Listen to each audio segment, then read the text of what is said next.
Hello there, welcome into this latest edition of the SID's Weekly Report. I'm Sports Information Director Daniel Gallegos, joined alongside Graduate Assistant Sports Information Director Jordan Bergeron. And Jordan, another weekend of the books, kind of recapping the week that was. There was one home event this past Tuesday. It was a volleyball match, and then pretty much everybody else was on the road after that throughout the weekend. But first, let's talk about volleyball. They had a very good week. Yeah, the volleyball team went 3-0 this week. They had three 4-set matches in which they won. We can start off with Tuesday against Lyon College. You know, a confidence-boosting win, not a tough opponent, but a game they in fact needed to win.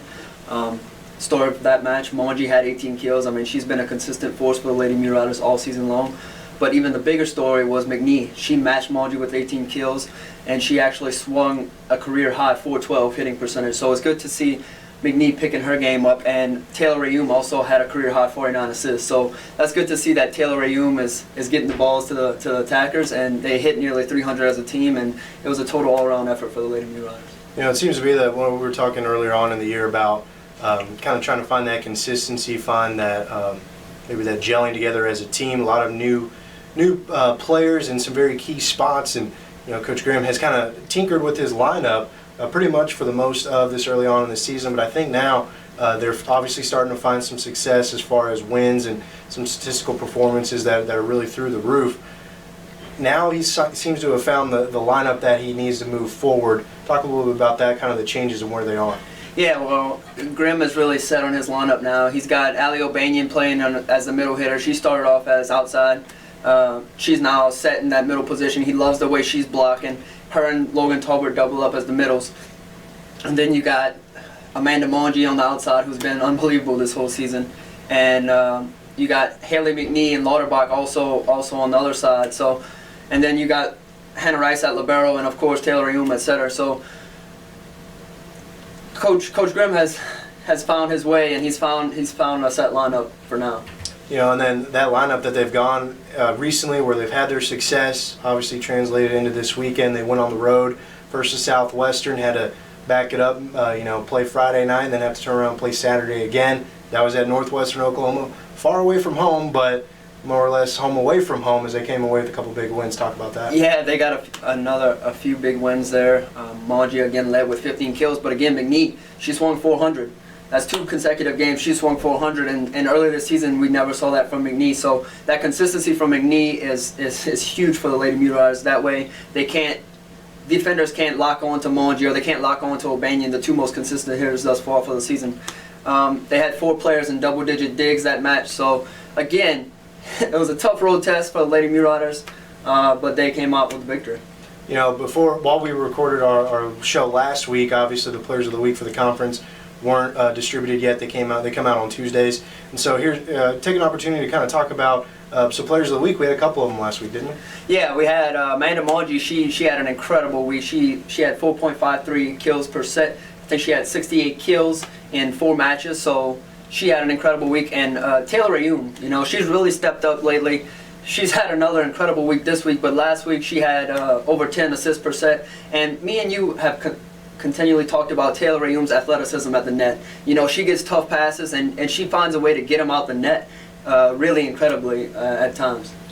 Yeah, looking ahead for what's upcoming with the Lady Muleriders, and we know they have a home match here this Tuesday, and then again going on the road this weekend. What's on tap for them? Well, let's go to Northwestern first, Dan. The first set we lost at Northwestern, it was ugly. I'll be frank with you, it was ugly. It was 18-25, you know. Northwestern hit 406 on them, and I was thinking to myself, well, this is going to be a sharp match if they continue like this. But the second set, they came back, they bounced back, they won 25-21. And in the third set, it was really one of the most incredible moments I've seen in my life in volleyball. They were down 24-20 in the third set, and they battled back. They battled, and they ended up tying it at 24.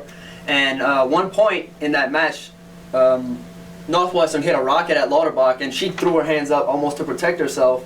And the play actually resulted in a Monji kill, and I mean, it was incredible. And they ended up pulling out that set. I mean, the third set, when you're tied 1-1, is always a pivotal set because it's an emotional set. You know, you go up 2-1, you have that confidence boost going into the 4th set. I talked to Monji and Rice after the match. They said the end of that set set the tone for the 4th set, which they also won. Monji matched her career high with 21 kills that match. But the player of the game was absolutely Hannah Rice. Hannah Rice played one of the best games of libero I have ever seen. She had 32 digs. She was all over the court. And I mean, I talked to her after the match. She said that the blocks were funneling the ball well to her, which I'm sure was true, but she made some of the most athletic plays I've ever seen at libero. So they actually got the win there, and then Logan Talbert in the second half of that match was huge. But also defensively, in the first set, the Lady Mulerides didn't have a block. The last 3 sets, they had 7 blocks, and like I said, they were funneling the ball to Rice better. So now we can talk about what's upcoming this week. Tomorrow we have another conference match against Henderson State here at home. Henderson this season hasn't won a conference match, but always when you get those in-state matchups, you know it's going to be a fight. It's going to be a fight. So, and then they have senior Jessica Moss. She is second in the conference in kills per set and points per set. So she is definitely someone to watch out for Henderson State. Moving into this weekend, they go to Springfield, Missouri to the Drury Tri match. They start off with Quincy, who is 3-13 overall, just 1 conference win. Obviously a slow start to the season, but they lead the Great Lakes Valley Conference in blocks per set. So it'll be a very defensive matchup for the Lady Mulerides, and something that'll certainly test them. And then moving forward, they play Drury. They host it, and Drury actually beat Harding at the beginning of the season, so they'll be an incredible test for the Lady Mulerides, and they're on a 3-game conference losing streak, so Drury's looking to turn it around this weekend. You know, a very pivotal week, even though there's one conference game in that 3-game slate against Henderson State. They've obviously got a legendary coach, and Coach Thigpen been there for a long time at Henderson, and so even though things haven't been going very well for Henderson early on in this season, you always got to, you know, maybe attribute that to maybe hopefully not turning things around on Tuesday night, but then, you know, again, going on the road, but that doesn't really affect this ball club at all, going on the road. And so, you know, get a chance to kind of step away from conference play, and, you know, even though a coach wants to obviously get wins any chance they can, you know, again, another opportunity like the Lion game this Tuesday, be able to work in some stuff, make sure that you see it work, and kind of build some confidence and not have the pressure of, you know, conference standings within it. And so looking for them to have a big week, starting off with this Tuesday, hosting Henderson State. That'll be a very good match for Southern Arkansas, and then going into the weekend as well. Shifting gears over to cross country, they got back into action this weekend after a week off. They went to the regionally renowned Chili Pepper Festival race hosted by the University of Arkansas, obviously a perennial power in cross country and track in Division I, and so obviously very good competition. How did the teams fare? Well, the women finished 11th and the men finished 12th in the Division II division, I guess. Carly Langley finished as the 4th overall Division II runner. So Coach Service has to be proud about that, but she's been a consistent runner all season for Coach Service. And Virginia Ney, she finished 14th. It's been Langley and Ney who's led the pack for the women's side. And on the men's side, it was Chris Wallace. Chris Wallace finally led the men. He finished 52nd in Division II. And then Cody Fox and Mason Powers finished 67th and 68th. But the big story, I mean, they had some tough teams in this race. You know, three of the 5 top finishers on the men's side were ranked in Division II. The champion Oklahoma City was ranked number 1, or is ranked number 1 in NAIA. So, you know, it's no easy test going into a regionally renowned race like this. But I talked to Coach Service after the race. I'm sorry, he was extremely positive. He said that plenty of his runners ran personal best. So that has to be exciting for the cross country team. Yeah, you know, when you're talking about a field, you know, with this kind of a meet, there was probably easily thousands of runners with all these teams that are combined in that, and to kind of see where our team stacked up and the individual finishers, you know, it was good to see. And we talked to Coach Service prior going into it, and he was just saying he wanted to see improvement out of his runners. And, you know, from now until the conference meet, that's probably the chief focus of his runners, is to go ahead and continue to get better and get themselves in shape to where during the conference championship they can run at their best, and then after that run at their best, hopefully for a regional appearance, and then hopefully at the NCAAs. And so very good showing for the cross country team, all things considered, in the regionally renowned Chili Pepper race. And so very good to see. On tap for cross country, they had to have a little bit of a switch in their schedule. And we mentioned that the championship site for the GAC championships was going to be in Enid, Oklahoma, hosted by Northwestern Oklahoma. That was changed. Now East Central is the host of it, so it's being held in Ada, and that kind made some scheduling changes for Coach Service and his bunch. So they had a meet lined up for this week. They're not going to be running in that, but they're going to go to Ada for the championship preview meet. A chance for them to be able to get onto the championship course. Several of the runners on both teams who have been here for a couple of years, because East Central hosted it in 2012, they kind of know the course at East Central, and so that hopefully will be a little bit of a benefit for those teams. But be on the lookout for the championship preview meet upcoming for the cross country teams.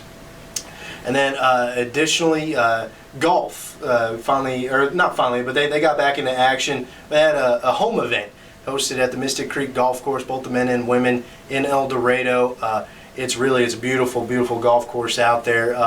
They're still building it up around as far as clubhouse and things like that, but the course itself, one of the nicest I have seen, particularly probably in this region, hands down, and within the state. It's a course that they are trying to build up to be a championship golf course, not only for collegiate championships, but even professional championships and amateur championships.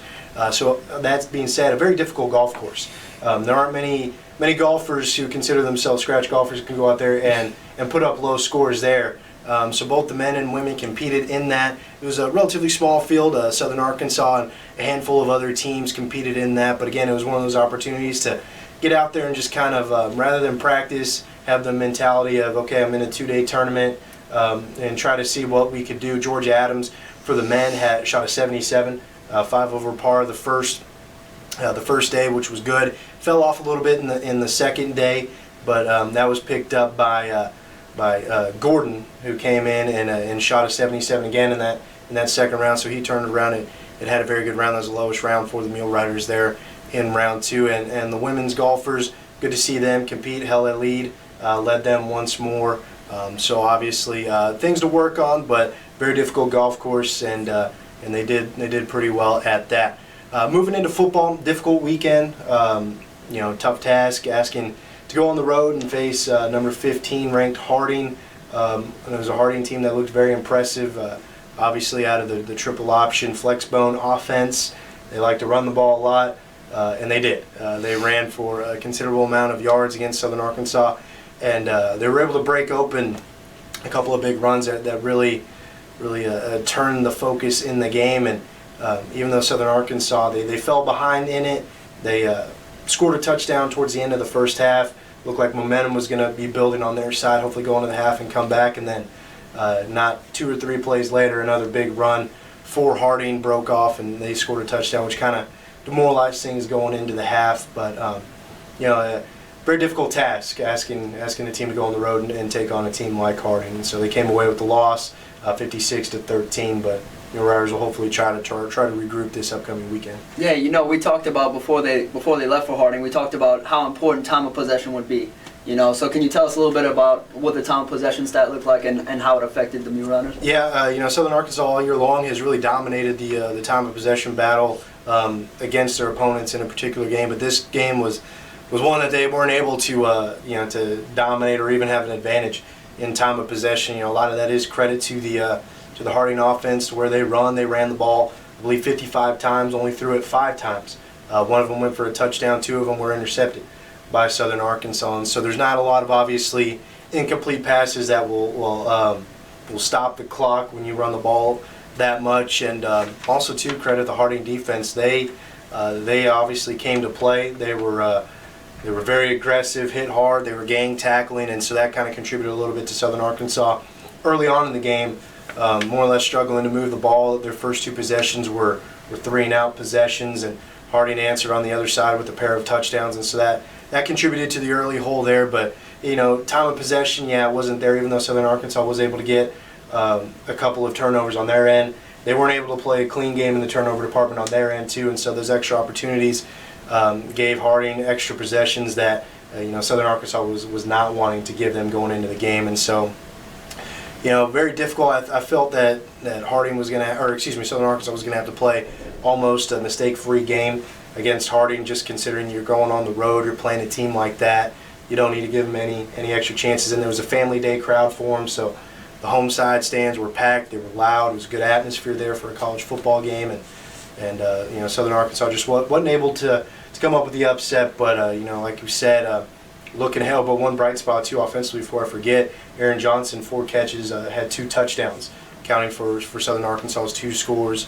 They weren't bombs down the field. Again, they were get him the ball 10, 15 yards down the field, and he does the rest. One was a 49-yard touchdown right before the end of the half, and so it was good to see Aaron Johnson getting back in the mix, catching a couple touchdowns for SIU. But upcoming this week, they got their next 2 games at home, which is a welcome sight with their win against Northwestern a couple weeks ago, and then their win in week 1 against Southeastern Oklahoma. SIU is now 9-2 at home, dating back to 2012, so they will gladly be back playing at home, taking on Arkansas Tech. It's a 6 o'clock game this Saturday, and then the week, not looking too far ahead, but just for people to plan, Homecoming in Hall of Fame is the week prior on October 18th. That's a 2:30 p.m. kickoff time, and so this game is the last one at 6 o'clock, and you know, hopefully the Muleriders can get back on track.